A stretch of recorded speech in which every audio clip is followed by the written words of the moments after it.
Hey all, common question.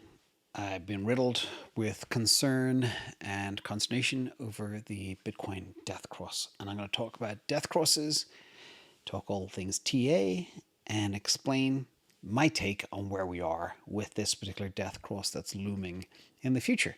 So, as usual, math, money, freedom. Thank you for being here, everybody. Disclaimer, this is not investment advice. There's always risk with all investments. I just want to stress that. But this is edutainment and my perspective, what I see in the marketplace. So, the charting tool we use today is TradingView, as always. The chart settings for everybody, just to see. I'm going to focus very heavily on the 200-day moving average, the 50-day moving average, and a one-day period. And I've rigged my charts to alert when the death crosses happen, and also the golden crosses. And we're going to look at a couple of charts today, just Bitcoin and Amazon. Nothing too hectic, nothing too big, but we're also going to go back in history. So first of all, what is a death cross? So a death cross is a chart pattern when the short-term average crosses the medium or long-term average. The short-term average typically is a 50-day moving average, and when that crosses the long-term moving average, the 200-day, that's what they call a death cross. Very ominous, very serious. Now, the corollary of that is also true. When the long term crosses the short term, that's considered a bullish signal called a golden cross. And this is actually a Bitcoin image of the chart from March 2020. So we're going to go into some detail looking at some history because, you know, the old expression, history doesn't repeat itself, but it rhymes. So we'll see. So let's talk about some of the false signals. So here in Feb to July 2020, all the signals were fake, both for death and golden crosses.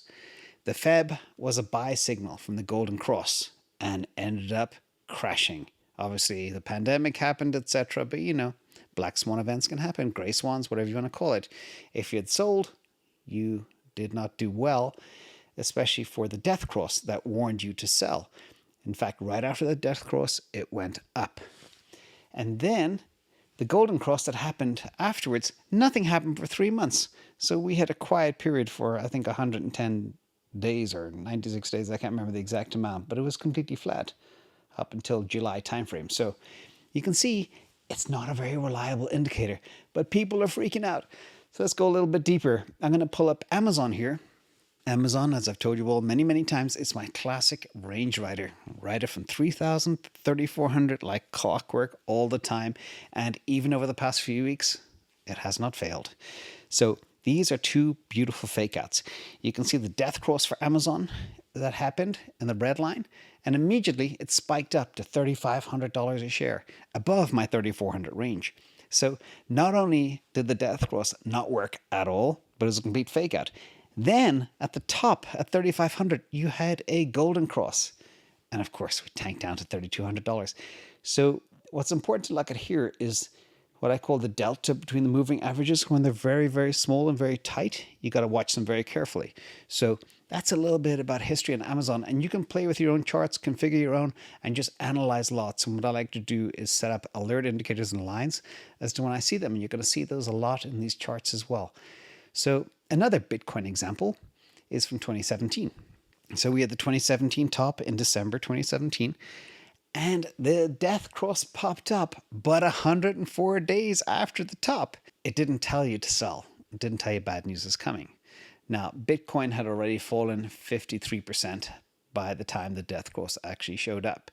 And it took another 268 days to fall an additional 6K. So the timing is a little bit off. Not saying it's all bad, but let's look at some more history as well. So when does it work? So I analyzed some historical charts for the stock market. And, you know, the death cross has been a reliable predictor of some of the most severe bear markets.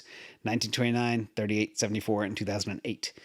And those that got out did well.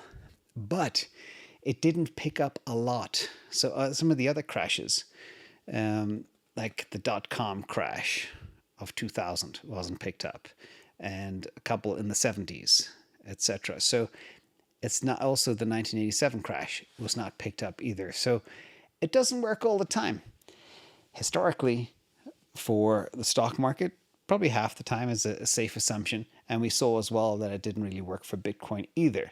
So why is everybody freaking out? Well, because everybody is sucking on so much FUD right now. Everybody's freaking out about everything. So it is ominous. Half the time it can spell bad news, and it is a cause for concern. But again, we covered the 2017 death cross, and we saw that it was super late to the party. And the one is looming for these two moving averages. You can see the red line is the 200-day moving average here, and the 50-day is rapidly approaching it. And they are on a collision course, and that's mathematics. When you have an asset that goes up, 200% a year on average, we were at 9,000 in October, went to 65,000. That's a 7x in 6 months. Of course there's going to be volatility. And of course, 200-day moving averages and 50-day moving averages will eventually cross. So that's my take on the subject, but I'm not done yet as well. There's a couple of other things I'd like to touch on here. Yes, the death cross is coming, but also look at the RSI. The RSI is very oversold. We haven't seen this much RSI at such a low level under 30 for quite a long time, since back in March. So even people like Raoul Pal picked up on that. So Bitcoin is technically oversold. We've gone again from 64K down to $35,000. So what are you going to do? So let's jump and talk about something very, very important. As you all know, I'm a huge fan of Plan B and the stock to flow model.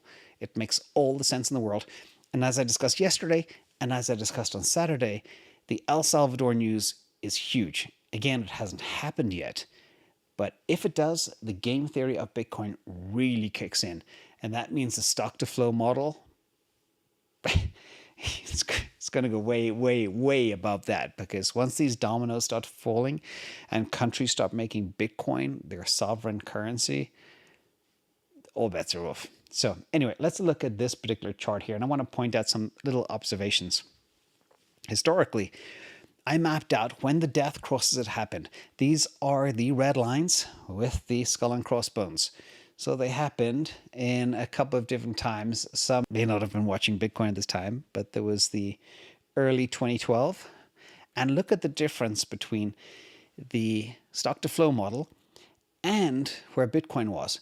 It was way above the stock to flow model. Second situation, again, I think it was April 2014. Way above the stock to flow model when the death cross actually happened. Then we had, obviously, 2018, same situation. We had 2017, 2018, way above the stock to flow model. And then, of course, we had, I think it was late 2019, another example of a crash. Of course, March, we've debunked that. And now, for the first time ever, we actually have the stock to flow model beneath what it's expected to be at. And we've yet to have our death cross, but if it does happen, we will not be in an overbought position. So the basic message here is that we've never had a death cross under the stock to flow model that I can find. So I think that's a very important thing to look at and be aware of as well as we go forward. So in conclusion, probably my quickest ever video. First of all, death cross works half the time based on history for equity markets. It's given a lot of false and untimely signals for Bitcoin in history. It's also given a lot of false signals as well for, as I proved to you, Amazon. Look at Nike last year after March and everything else. So you can't always rely on it as well. So be very, very careful and do your own testing. Look at your own charts. In fact, it's a very good exercise to get used to it because half the time it does work. Now, the death cross is coming for Bitcoin. There's no avoiding that. And I know many of you are nervous because I can tell because I get the messages and you're freaking out. So I wanted to get this video out before people start jumping out of windows. Also remember the mathematics. When you have an 80 vol asset, an asset that has 80% volatility, of course you can have lines that cross. Medium-term lines with short-term lines. It's just inevitable. Nothing, I'm going to step out for a second. Nothing goes straight up to the moon. There's always the volatility.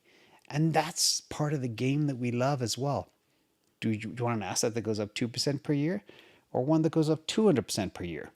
And if you know it goes up 200% per year, do you actually care about the volatility? No.